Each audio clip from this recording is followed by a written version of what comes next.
What's up, guys? Coming back here with part 2 of the Dark Prince 12-win challenge.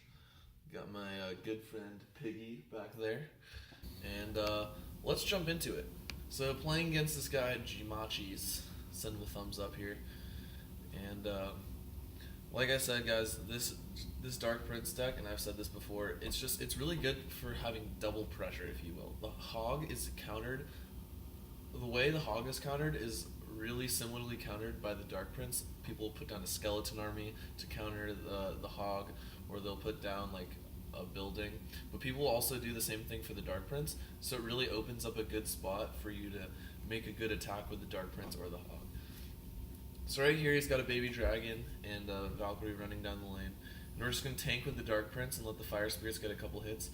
And then we didn't have any good counter at the time for the Goblin Barrel, so I put skeletons on the left and minions behind, and we're going to start a pretty good little counter push. I got the Hog tanking for the Dark Prince in the back. Unfortunately, he had a log there, good log by him. And I'm going to zap all that stuff right there. And Furnace is just going to control really well. Furnace is like such a great card because they have to do something about it, you know?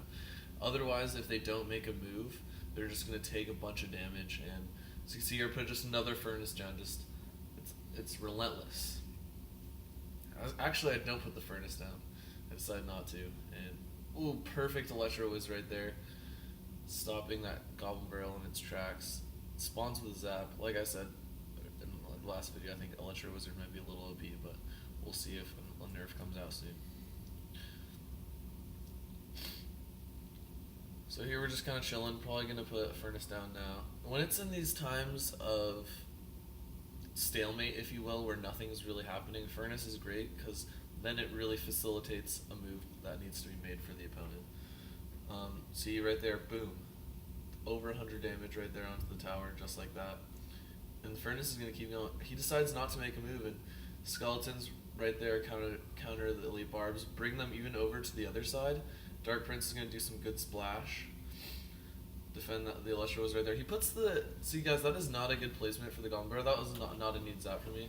Try not to put the Goblin Barrel in the same place twice back to back. That's really not a good play because it makes your playstyle predictable, and it's going to be easier to counter. Whenever I play Goblin Barrel, I try to switch it up, throw it away from the tower. Maybe they do a bad prediction log and they miss. Ultimately, what you want to be doing with the Goblin Barrel is you want to be switching it up. Same thing with the Miner too. You want to be unpredictable. So here on the left side, he's got a lot going on. Looks like I might be taking damage, and I just have to fireball that right there. Not the best defense, but fortunately for us, he wasn't really defending the other side, so I just took down that right tower. 9 seconds left. See if he could do anything here. Puts down the Goblin Gang, tries to log us down. Electro is right there, and that's GG, well played. So just like that, 4-0. Great, this is such a good deck. I also think it's fun deck because, you know, a lot of people are using Dark Prince, catches people off guard. And let's get into the next one. So here we got starting hand with the Hog. Most likely what we want to do is just want to send out the Hog. See how they counter it. You're not committing too much elixir with 4 elixir. And so as you can see here, I send out the Hog and let's see what he does. So he counters the Hog with a minion. I was thinking about fireballing because the Hog actually does get an extra swing if you fireball the Mega Minion. But I decided not to do that, and he plays a very aggressive Golem at the bridge. I really don't recommend this, guys. That's spending 8 elixir at the very beginning of the game, Golem. Maybe you could do that in double elixir, but ultimately, like, I have the Furnace down here, and yeah, the Golem's not even going to touch the tower before it's destroyed. You really don't want to be playing that aggressive with the Golem, guys, and he's going to get punished right here. As you can see, you got a Hog and a Dark Prince. Hog tanking for the Dark Prince right here. Fortunately, he's going to log us again, but yeah, you just really don't want to be... You don't want to overcommit, guys. That's one of the things, like, you really don't want to be overcommitting. And yeah, look, we're looking pretty good. We have almost half tower damage early in this game as we've got archers coming down lane. Not too concerned about those archers. And yeah, we're just hanging out. We're going to take that archer damage and we're just going to put another Furnace down, you know. Facilitate the game. You want to feel like you're in control of the whole game, ultimately. And so this is a great way to do that. See you, Dean.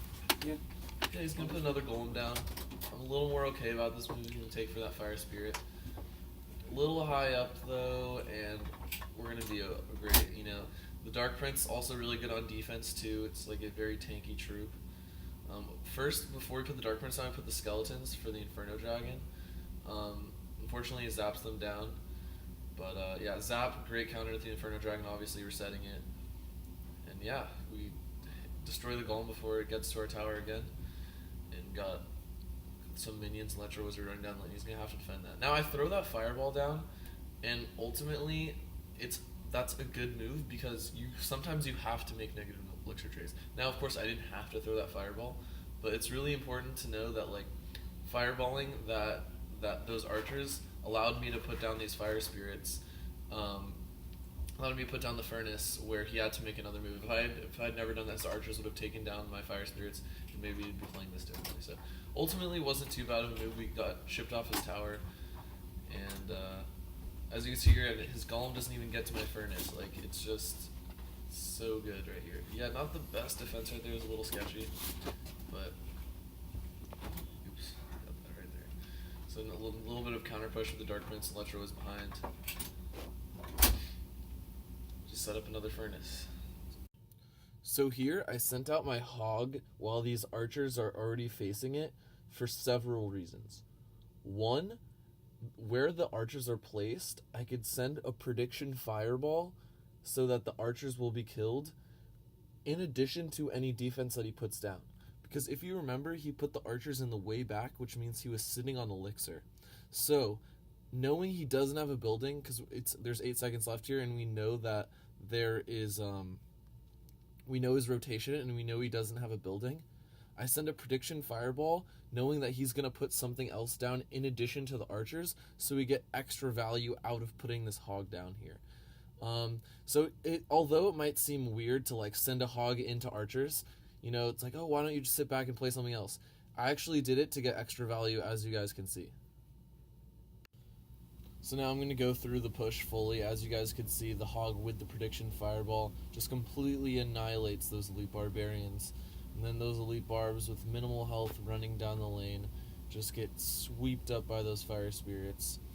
Then he tries to rush me on the left lane. My Electro Wizard just cleans that up, and then bringing on for the next push, Dark Prince is going to come down, take out those archers, and boom, tower gone. So GG right there, 5-0. Super simple deck, guys. It's like, as you can see, it defends really well, attacks very well, and it doesn't have the log too. I know the log is one of the best cards in the game, and I don't have fucking log. It really pisses me off, but oh well. If I get the log, I'll let you guys know. So here he's gonna send out a hog before I even get to 10 elixir. You know, it's a good move. I don't know about sending it that early, but a little bit of counter push with our Dark Prince. See, that's what's great about the Dark Prince there. If I had like a Prince or, you know, Lumberjack or anything like that, it would have to take 4 separate swings to kill those skeletons. But Dark Prince is great because it's a great, you know, attacking card, but it does splash. It's very unique. I like the Dark Prince a lot, of course. That's why I posted this video. But like I said, another stalemate point right here. So I put the furnace down and facilitate a little more. In these stalemate points, of course, you need to play it on defense too because it's a building. It can distract hogs. But ultimately, it's good to just put it down so you boom, taking the tower, just down. So here I put a hog for these fire spirits. Yeah. Also, guys, even though I had the zap in hand, like try to, you know, you don't need to be like zapping the Inferno tower all the time. He loses elixir by putting that down, so there's no need to like overcommit or feel like you need to zap there. See, that's another great part of the Dark Prince. It has the shield and it's still at full health. He lightnings it.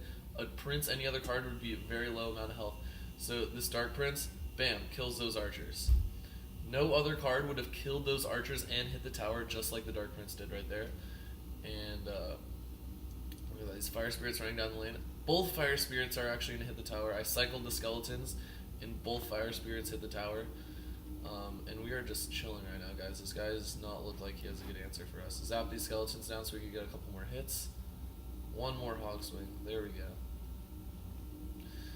And minions for this Valkyrie. He's going to put a hog down. We're going to be okay. Electro Wizard to zap the hog.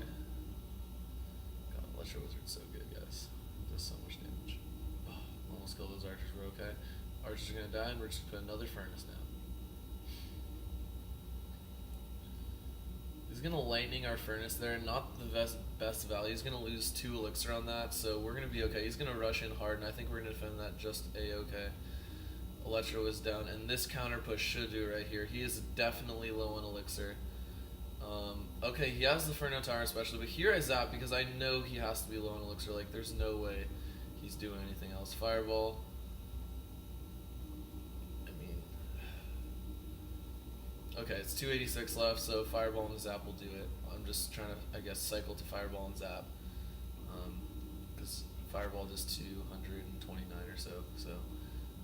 Very close game there. He's actually going to take the tower with his lightning. Wow, so we're going to go into OT 1v1. Was not expecting that with his Hog Lightning. So, wow, we're going to OT against Shaggy Bevo.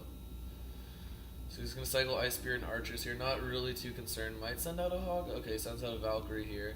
And then he sends out the Hog on the other side. But we have a lot of troops in the Furnace here. Doesn't it? Maybe the Hog won't... Okay, the Hog is going to get 1 swing on the tower, but we're going to put the Hog out here to tank for all that back there, guys. He committed a lot of elixir, so maybe we could have stopped there, but okay, Dark Prince is going to get, what, charge and 1 swing. That's okay. Take out that Ice Spear there. Minions, Furnace, and Electro Wiz. Hog is going to be stopping his tracks there. And again, I'm putting the Dark Prince in front there to tank for those minions, guys. Minions obviously don't have a lot of health, and you want to, like, you know, get the most value of them as possible. Here, I'm just going to chip down those archers, and this allows Electro Wizard to get 2 extra hits on. If the archers were still alive, Electro Wizard would not have gotten 2 hits, and I got to chip the tower. Yeah, I lose 1 elixir, but sometimes that's the right move. If it's a bomber, archers by the tower, ultimately what you want to do is doing a lightning onto, fireballing the archers is a good move. So here, as you can see, we do it again, but we're chipping down the tower. Yeah, we lost 2 elixir on those archers, but ultimately we play, like, good enough defense to the point where, like, it's a good move for us. So here he sends out the Hog into all of this stuff. We're going to use the Hog tank for all that, and there is no way he's defending that. Skeleton's going to die from the Dark Prince, and that is GG, well played.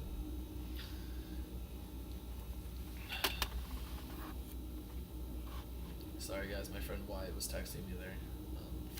I tutor for chemistry, so.